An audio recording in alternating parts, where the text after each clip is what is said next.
오늘 주신 하나님의 말씀입니다. 오늘 주신 하나님의 말씀은요, 신약성경 누가복음 4장 16절에서 19절에 있는 말씀입니다. 제가 갖고 있는 성경책으로는요, 신약성경 94면에 있습니다.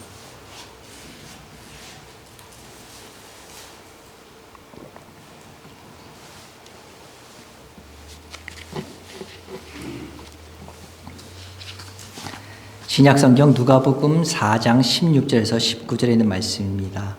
제가 봉독합니다. 예수께서 그 자라나신 곳 나사렛에 이르사 안식일에 늘 하시던 대로 회당에 들어가사 성경을 읽으려고 서심해 선지자 이사야의 글을 들이거늘 책을 펴서 이렇게 기록된 데를 찾으시니 곧 주의 성령이 내게 임하셨으니 이는 가난한 자에게 복음을 전하게 하시려고 내게 기름을 부으시고 나를 보내사 포로된 자에게 자유를 눈먼 자에게 다시 보게 함을 전파하며 눌린 자를 자유롭게 하고 주의 은혜의 해를 전파하게 하려 하심이라 하였더라. 아멘.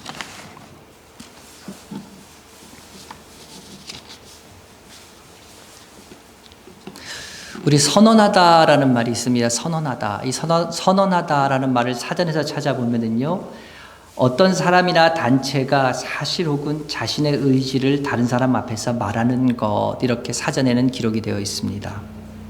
어떤 단체나 사실 혹은 자신의 의지를 다른 사람 앞에서 이렇게 발표하는 것을 선언이라고 얘기하지요.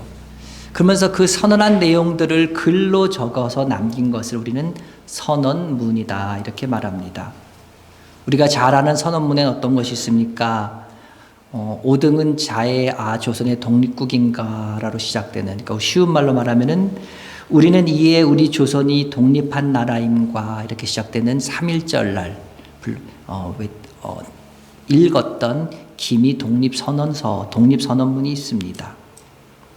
이처럼요, 이 선언문을 잘 살펴보면 그 단체라든지 그것을 말한 어떤 사람들의 어떤 설립 목적 또는 이루고자 하는 목표, 나아갈 방향, 이런 것들이 잘 나타나 있습니다.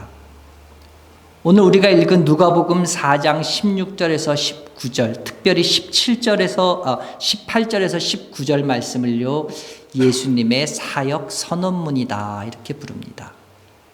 예수님께서 갈릴리에서 공생애를 시작하시면서 앞으로 내가 사역을 할 때 어떻게 할 것이다, 내가 원하는 것은 이런 것이다 하는 것을 분명히 밝히신 예수님의 사역 선언문이라는 말입니다.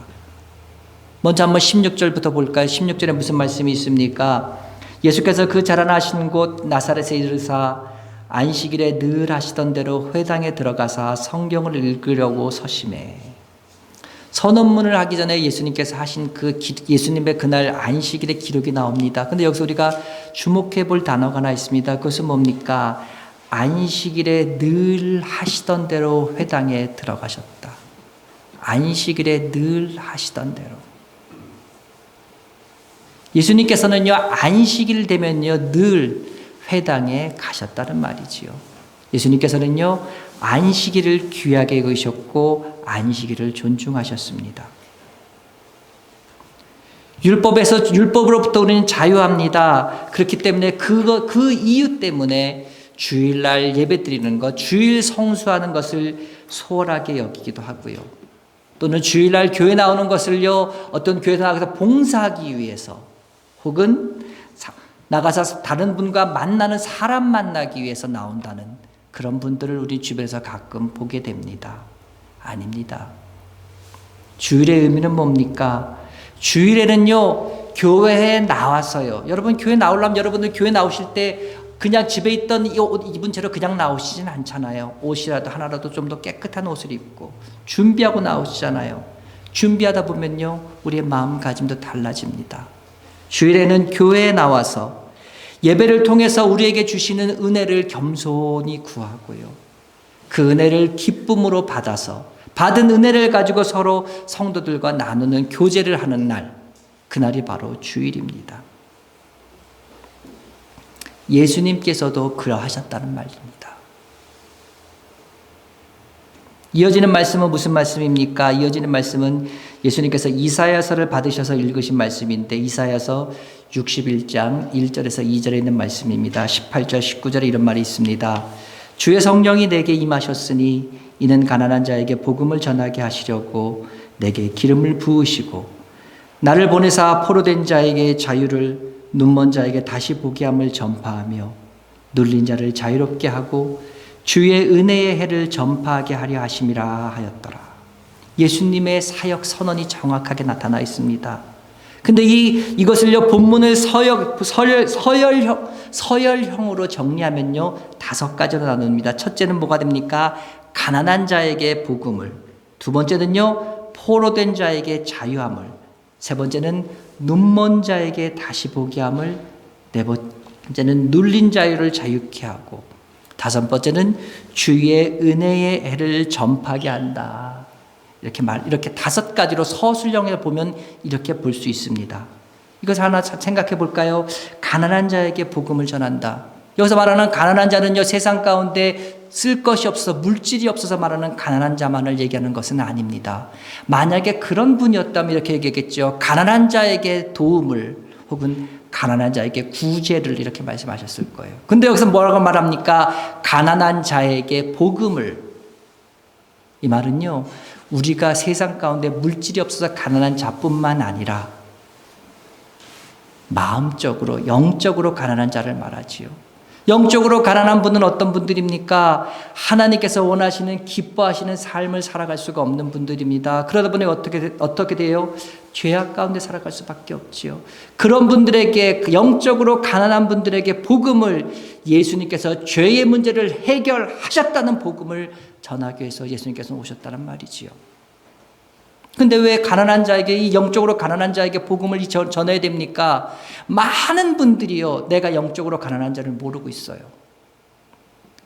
계시록 2장 3장에 보면은요, 소아시아 7교회의 주의 사자가 편지한다 하면서 나오는 7교회의 교회가 나옵니다. 근데 그 중에 3장 14절부터 시작되는 교회가 바로 라오디게아 교회가 나와요. 이 라오디게아 교회는 이제 사람들 스스로 얘기합니다. 나는 부자라 부요하여 부족한 것이 없다. 그래요. 많은 분들이 생각해, 세상 가운데 내가 복 받아서, 주의 은혜로 복을 받아서 나는 부요해, 풍족해, 풍부해, 부요해, 부족한 것이 없어. 그러면 복 받은 줄 압니다. 그것이 다인 줄 알아요. 라오디게아 교회 사람들도 그랬어요. 근데요, 주의 사자가 얘기하십니다. 너는 부자고 부유하고 부족한 것이 없다고 말하지만 내가 너를 볼 때는 내 곤고한 것, 가련한 것, 가난한 것, 심지어는 너는 눈이 벌어서, 눈이 어두워서 그것을 너는 보질 못한다.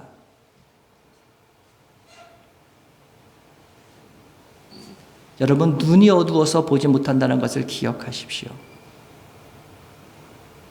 영적으로 가난하고 영적으로 부유하지 못함에도 불구하고 많은 분들이 가지고 있는 것 때문에, 세상적인 것으로 내가 많이 축복받았다고 그것이 다인 양 착각하고 있는 분들이 많기 때문에 오늘 얘기하는 것이죠.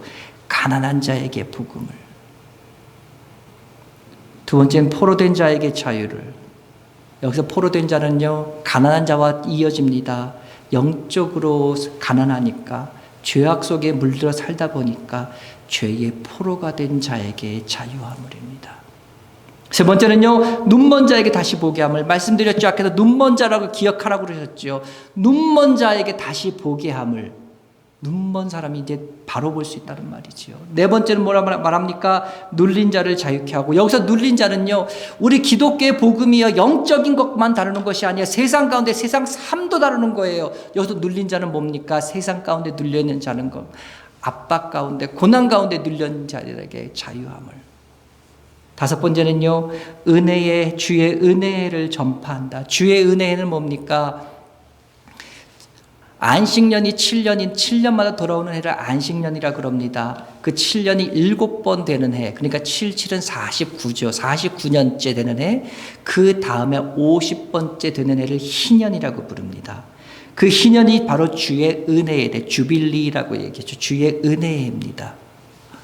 그때 그러면 어떻게 됩니까? 지금까지 나에게 매였던 것들, 혹은 특별히 빚으로 인해서 내가 토지가 다른 사람에게 넘어갔다든지 빚으로 인해서 내가 노예된 사람들은 모든 것이 다 회복된다, 리셋된단 말이죠. 회복되는 것. 육체적으로 육신적으로 세상 가운데 묶여있던 것들이 다시금 회복되는 날이 주의 은혜의 해입니다. 자, 그렇게 되면은요, 여러분, 오늘 5가지 선언을 가만히 보시면은요, 이런 것이 보일 겁니다. 첫 번째 뭐라고 얘기합니까? 가난한 자에게 복음을, 영적으로 묶여있는 가난한 자예요. 근데 5번째가 뭡니까? 주의 은혜에 가난한 자가 모든 것이 회복되는 회.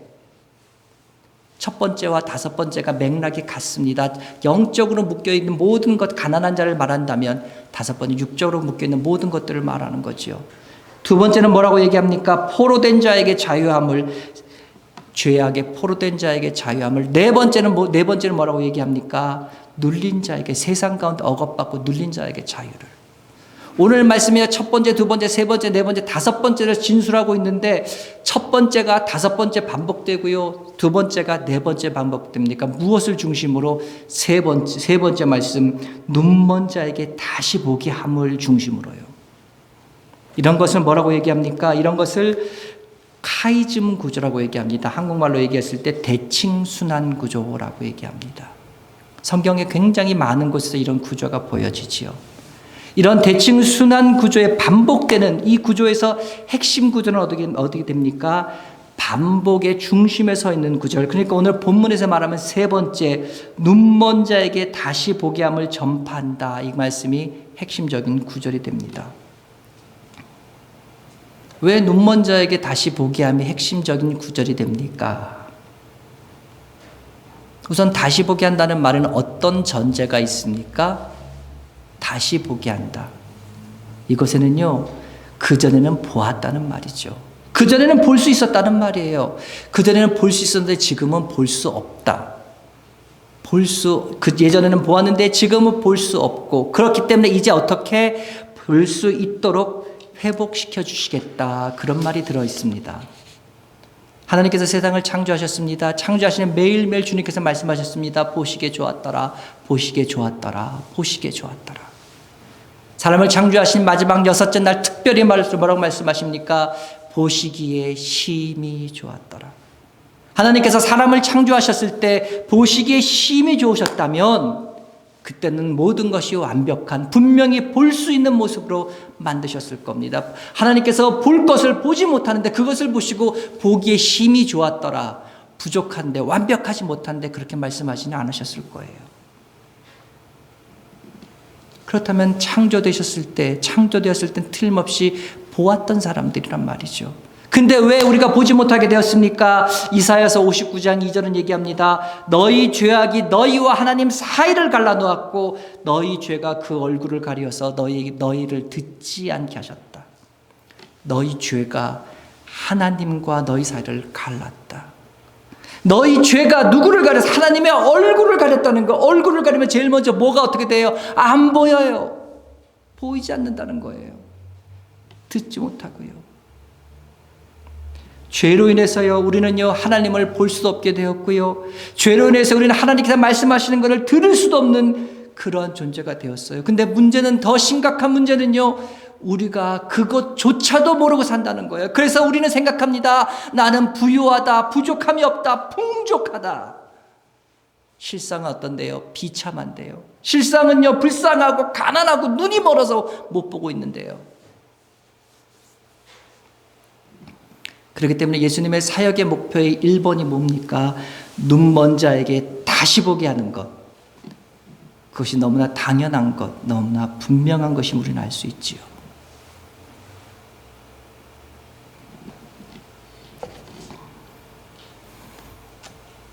예수님께서 이 세상에 오셔서 은혜를 선포하셨습니다. 은혜를 선포하셨을 때 영적인 것만 터치하신 것이 아니에요. 말 가지고 영적인 것만 터치하신 것이 아니에요. 아까 말씀하실 때 5가지 가운데 2가지는 영적인 것을 얘기했다면 우리 살아가는 삶들을 역시 터치하셨던 걸 보게 됩니다. 마찬가지로요. 예수님의 사역 역시 그러하셨습니다. 말뿐이 아닌 실제적인 사역으로, 실제적인 사건으로 우리 가운데 함께 하셨습니다. 그 성경에 보면은요, 앞을 못 보지 못하는 사람들을 예수님께서 참 많이 고쳐주셨습니다. 여러분 한번 생각해 보십시오. 육신적으로 앞을 보지 못하는 게 여러분 얼마나 답답하겠습니까? 좀 나아졌다. 장애인에 대해서 우대한다는, 그리고 장애를 많이 도와줄 수 있는 어떤 이퀴프먼트들이 있는 지금도 이렇게 살기가 참 깝깝하고 답답한데, 그 옛날 배려가 부족했던 그 시기, 더군다나 이스라엘 사회에서는 어땠습니까? 어떤 분이 무엇인가 부족하다, 선천적으로 장애를 갖고 태어난 사람들은요, 죄 때문에 그러했다라고 그들은 생각했습니다. 그렇기 때문에요, 삶 가운데 있는 단순한 불편함보다가 죄와 연관해서 죄인으로서 그들이 소외되어지는 것들, 수근수근 거리는 것이 그들에겐 더 큰 고통이었습니다. 그렇기 때문에 앞을 보지 못하는 사람을 고쳐주셨다라는 이 말은요, 단순한 치료 이상의 의미가 있습니다. 그것은 소외된 자를 삶의 공동체 가운데로 끌어들이셨다라는 말하고 동일합니다. 대표적인 사건이 어떤 사건입니까? 요한복음 9장에 나오는 나면서부터 보지 못하는 사람을 고치신 사건입니다. 제가 요한복음 9장 1절에서 3절까지 말씀을 한번 읽어보겠습니다. 예수께서 길을 가실 때에 날때부터 맹인된 사람을 보신지라. 제자들이 물어 이르되 랍비여, 이 사람이 맹인으로 난 것은 누구의 죄로 인함이니까? 자기니까 그의 부모니까? 예수께서 대답하시되 이 사람이나 그 부모의 죄로 인한 것이 아니라 그에게서 하나님이 하시는 일을 나타내고자 하심이라.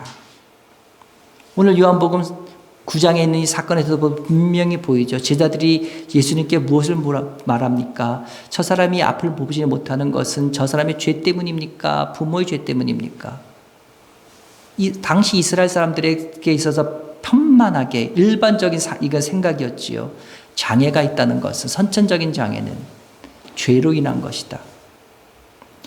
예수님과 함께 했던 제자들의 관심은요, 그것이 누구의 죄 때문인지 그 죄의 원인을 찾고 있었습니다. 근데 예수님의 관심은 어디 있었습니까? 그 사람의 고통을 바라보셨습니다. 그리고 그 고통 가운데 있는 하나님의 섭리를 바라보셨습니다. 그래서 예수님께서는 뭐라고 대답하십니까? 죄 때문이 아니라 하나님께서 하시는 일을 나타내기 위한 것이다. 이렇게 대답하십니다. 예수님께서 이 세상에 왜 오셨습니까? 예수님께서 이 세상에 오신 것은요, 우리들의 죄를 물어보기 위해서 오신 것이 아닙니다. 우리들의 죄를 찾아내서 우리들의 죄의 원인을 찾고 그것을 가지고 우리들을 벌주시기 위해서 오신 것이 아닙니다. 예수님이 이 세상에 왜 오셨습니까? 우리를 다시 볼 수 있게 하시기 위해서, 우리의 아픔을 만져주시고 소외된 사람 가운데서 예수의 공동체 안으로 불러들이셔서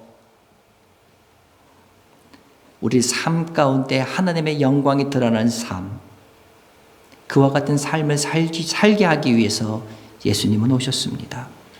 그렇기 때문에 예수님은 절망적인 이 맹인의 눈에서 그 삶 가운데 새로운 소망을 보셨습니다.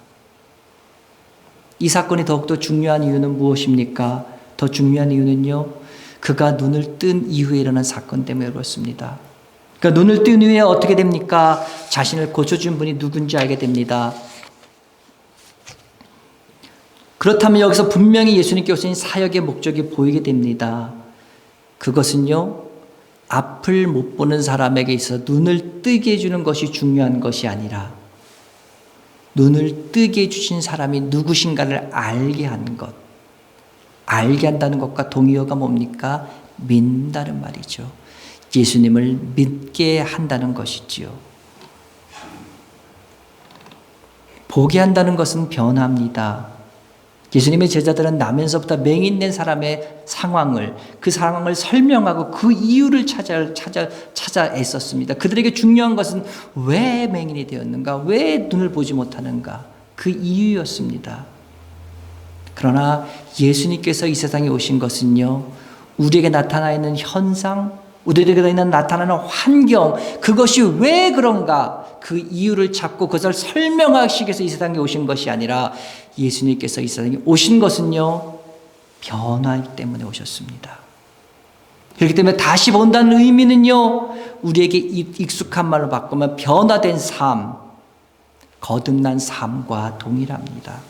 그렇기 때문에 우리가 지금 살고 있는 것은요, 단순한 매일매일 살아가는 생존의 문제가 아니라 과연 내가 주님을 만난 자로 살아가는가, 그렇지 않는가.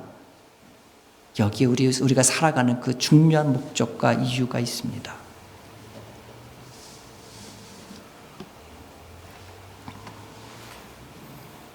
예수님께서 날 때부터 이 앞을 보지 못하는 사람을 고치셨다는 이 기사를요, 요한은 9장 전체를 통해서 굉장히 상세하게 기록하고 있습니다.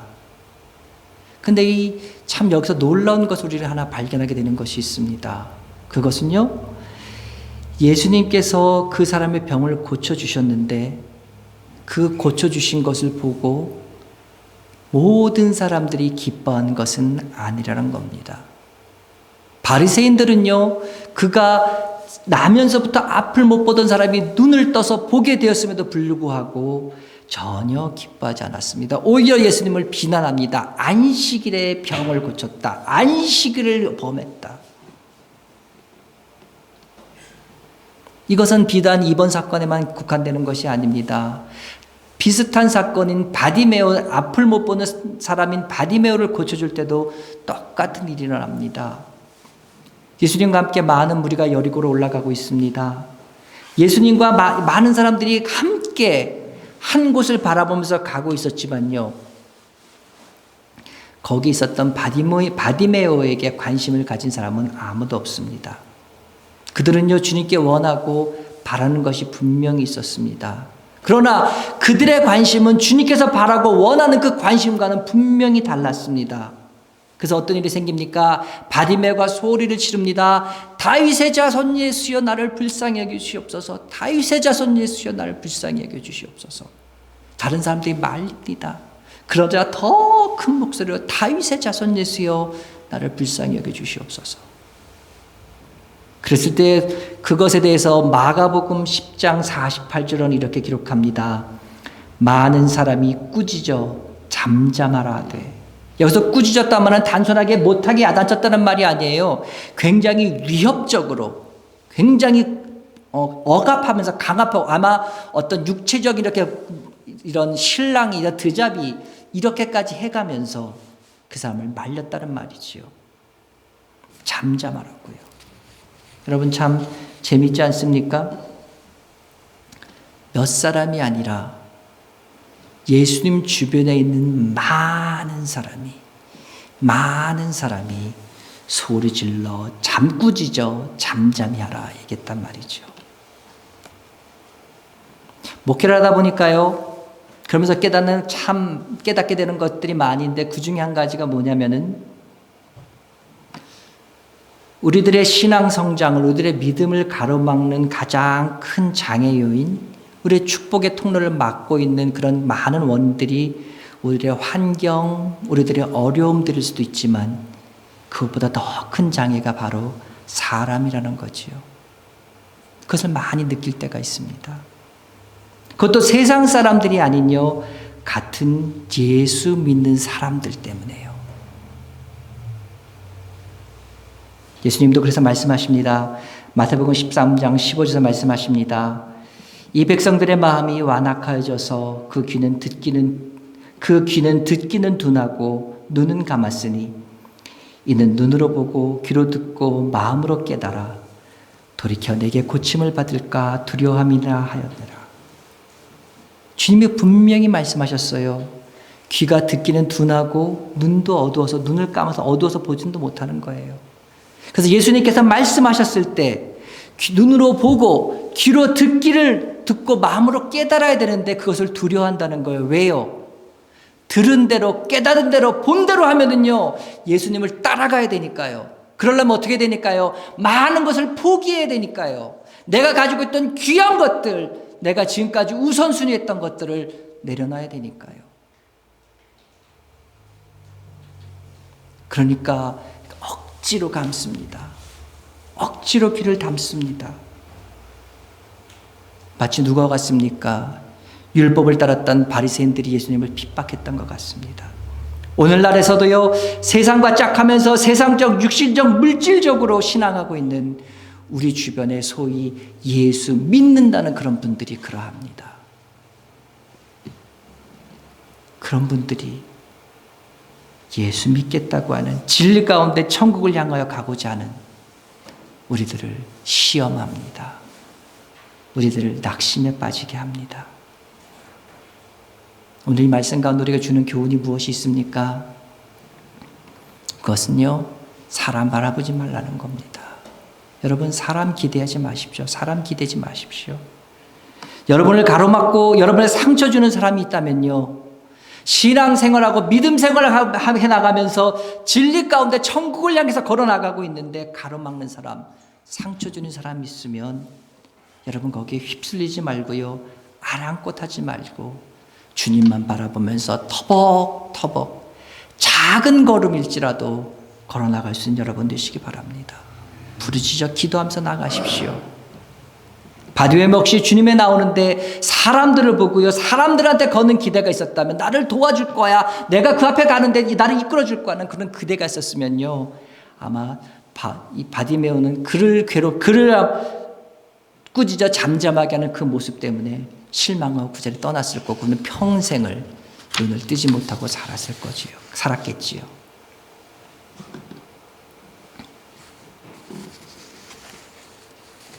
예수님께서는 모든 사람이 날 때부터 앞을 보지 못하고요, 그의 삶에 있는 이유를, 다른 사람들은 고통을 말하고 잘못을 탓하고 있을 때에 예수님은 그의 눈을 직접 고쳐주심으로 그의 삶 전체를 바꿔버리십니다. 눈을 뜨기 이전과 이후의 삶이 전혀 다른 삶 전체를 바꾸는 삶으로 만들어주셨습니다. 내가 아무것도 한 것이 없어요. 나는 아무것도 하지 않았는데 내 삶이 완전히 바뀌는 일이 났다면 우리는 그것을 가르쳐 은혜를 입었다, 은혜 받았다, 그렇게 얘기하겠지요. 우리 역시도 그와 같은 은혜를 입었습니다. 우리는 아무것도 하지 않았는데 예수님께서 우리의 근심, 걱정, 모든 것을 지시고 십자가에 대신하여 죽으셨습니다. 영원히 죽을 수밖에 없는 우리들인데 예수님께서 우리를 대신하여, 우리를 대속하여 죽으심으로 우리들에게 영원히 살 수 있는 길을 열어주셨습니다. 많은 것을, 굉장히 큰 희생을 치른 대속이었습니다. 여기서 중요한 것, 우리가 또 생각할 것 하나는요, 예수님께서 우리를 위해서 우리의 고난을, 우리의 고통을, 이 모든 것을 십자가에 대신하여 지셨다고 해서 우리 삶 가운데 우리에게 고통이 없고 우리 삶 가운데 고통이 우리를 피해갈 거라고 생각하지 마시라는 거죠. 우리 어떨 때는요, 우리에게 고난이 오고요, 우리가 어떨 때는 우리가 그 고난과 정면으로 맞서서 싸워야 될 때도 있습니다. 그러다 보면 어떻게 일이 생깁니까? 상처가 생기겠죠. 상처가 생기면서 아픕니다.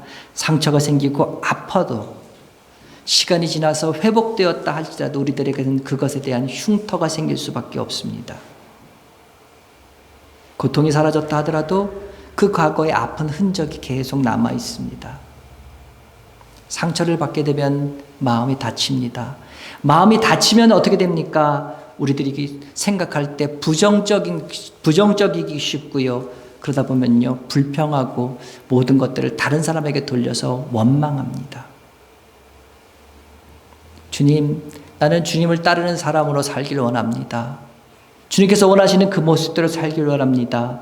부드러운 마음을 가지고 주의 말씀대로 살고 싶습니다. 우리가 이렇게 다짐하지만 상처 입은 우리의 마음은요, 그것이 안 됩니다. 내 마음대로 할 수 없어요. 어떻게 합니까?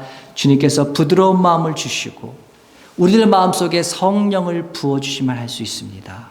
에스겔서 36장 26절 말합니다. 또 새 영을 너희 속에 두고 새 마음을 너희에게 주되 너희 육신에서 굳은 마음을 제거하고 부드러운 마음을 줄 것이며, 하나님의 은혜로 우리의 과거의 우리 아픔으로 인한 모든 굳은 마음을 제거하고 부드러운 마음을 주실 때에 우리는 이제 하나님을 다시 똑바로 바라볼 수 있게 됩니다.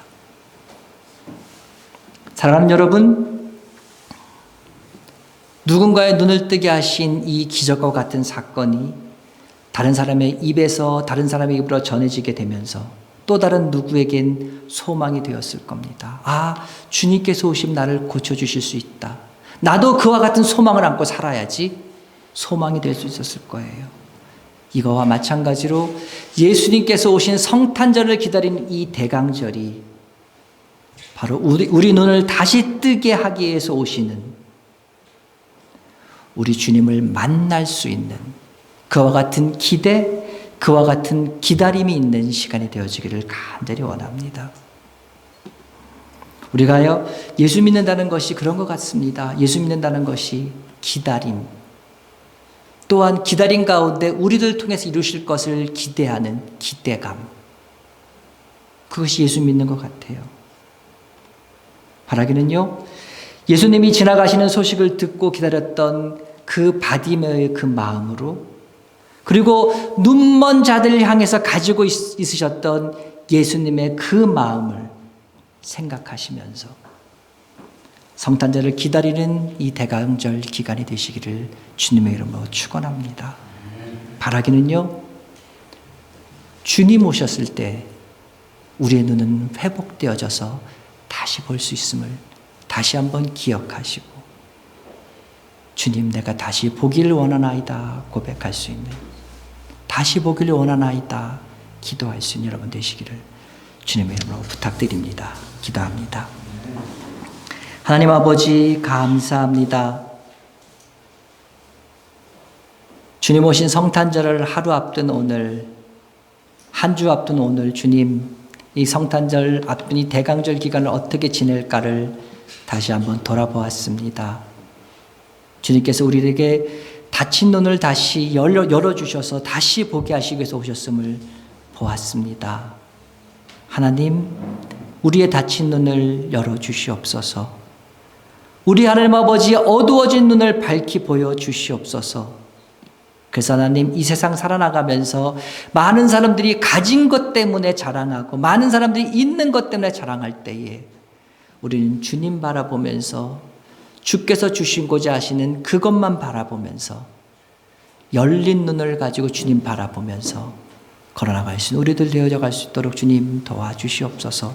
사랑하는 주의 자녀들이, 주의 성도들이 동일한 마음으로, 한 마음으로 주님 바라보면서 이 길을 걸어갈 때에 주께서 축복하여 주시고 함께하여 주셔서 우리들의 삶이 주님과 동행하는 가운데 날마다 복된 삶이 되어질 수 있도록, 날마다 은혜가 넘치는 삶이 될 수 있도록, 날마다 힘없는 기쁨의 삶들이 되어질 수 있도록 주여 지키시고 축복하여 주시옵소서. 주님, 세상이 볼 수 있는, 세상이 줄 수 없는 그와 같은 기쁨이, 그와 같은 은혜가 우리 속에 넘쳐갈 수 있도록, 주 안에 그것이 있는 것임을 우리가 볼 수 있도록 우리의 눈을 열어 주시옵소서.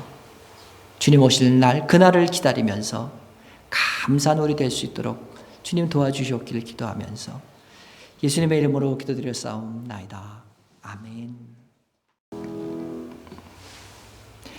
이제는 우리 주 예수 그리스도의 은혜와 하나님 아버지의 크신 사랑하심과 성령님의 감화, 감동, 위로, 교통, 역사 충만케 하심이 주님의 선한 능력으로 일어서서 주의 뜻 원하시는 것이 주님의 고난의 기쁜 잔을 마시길 다짐하는 사랑하는 성도들 머리 위에, 그리고 다가오는 이 성탄절을 대망하면서 기대하면서 일주일 동안 살아가길 원하는 사랑하는 성도들 머리 위에, 그리고 오늘부터 시작되는 일주일 동안의 삶 순간순간들 위에 이제부터 영원토록 함께 있을지어다. 아멘.